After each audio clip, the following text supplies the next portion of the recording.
પાપના કારણો 5. પહેલું પદ, બીજો પૈસો, ત્રીજું પ્રતિષ્ઠા, ચોથું પુત્ર અને 5મી પત્ની. આ જો સંસ્કાર નથી અને નીતિ વિનાનું અને ધન અન્યાયનું જો ઘરમાં આવે તો આ બધી રીતે મતલબ કે સંસ્કાર વિના બધા 5 પ્રકારના બગડી જાય. તો હું ગીતા અધ્યાય 16 શ્લોક 12થી સમજાવું છું. ફરી તમને મારા ઉપર વિશ્વાસ ન હોય તો. સેંકડો આશાઓથી પાસાઓથી બંધાયેલા તથા કામ ક્રોધ પરાયણ રહેનારા તેઓ વિષયોભોગો માટે અન્યાયથી ધનના ઢગલા ભેગા કરે છે. તેઓ વિચારે છે કે આજે મેં આટલું ધન મેળવ્યું, મારી પાસે આટલું છે અને હજી હું આટલું મેળવીશ.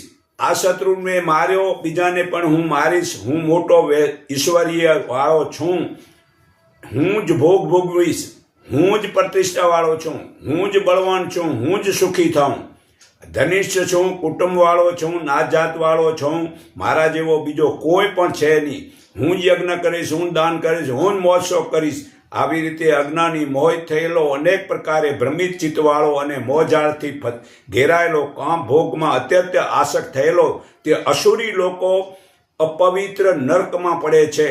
પોતાના મનમાં પોતાને શ્રેષ્ઠ અને ગમાન માનનારો ઘમંડી પુરુષ ધન અને માનના મદમાં છકેલા થઈને દંભથી શાસ્ત્રવિધિ રહિત માત્ર નામના જ યજ્ઞો મને પૂજે છે ને અહંકાર, બળ, ગર્વ, કામ તથા ક્રોધ આશરો લઈ લોકોનો વેર કરનારા તથા પોતાનો તથા બીજાના દેહમાં એકરૂપે પરમાત્માનો જ વેર કરે છે તેવા પાપી લોકોને હું આ સંસારમાં વાર અસુરી યોનિમાં નાખું છું. હે અર્જુન, અસુરી યોનિમાં પામેલા તે મૂઢ લોકો મને નહીં પામીને જન્મો જન્મ તે પણ વધારે અધમ ગતિમાં પામે છે.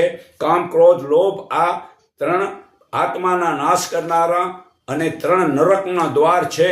માટે ત્રણેયને ત્યજી દઈ હે કુંતી પુત્ર, આ 3 પ્રકારના નરક દ્વારથી મુક્ત થયેલો મનુષ્ય આત્માનું કલ્યાણ થાય તેવા કર્મ કરે અને તેથી પરમ ગતિ પામે છે. પણ જે મનુષ્ય શાસ્ત્ર વિધિ છોડી દઈ પોતાની મનમતજી પર આચરણ કરે છે તે નથી સિદ્ધિ પામતો કે નથી સુખ પામતો. તેથી નહીં કરવા જેવા યોગ્ય અને કરવા યોગ્ય તારે માટે શાસ્ત્ર જ પ્રમાણ છે. માટે શાસ્ત્ર જે કર્મો કરવાનું વિધાન કરેલું હોય તે જાણી તારે કર્મ કરવું જોઈએ. પણ અત્યારે દોઢ ડાયા છોકરાઓ તો માને જ સના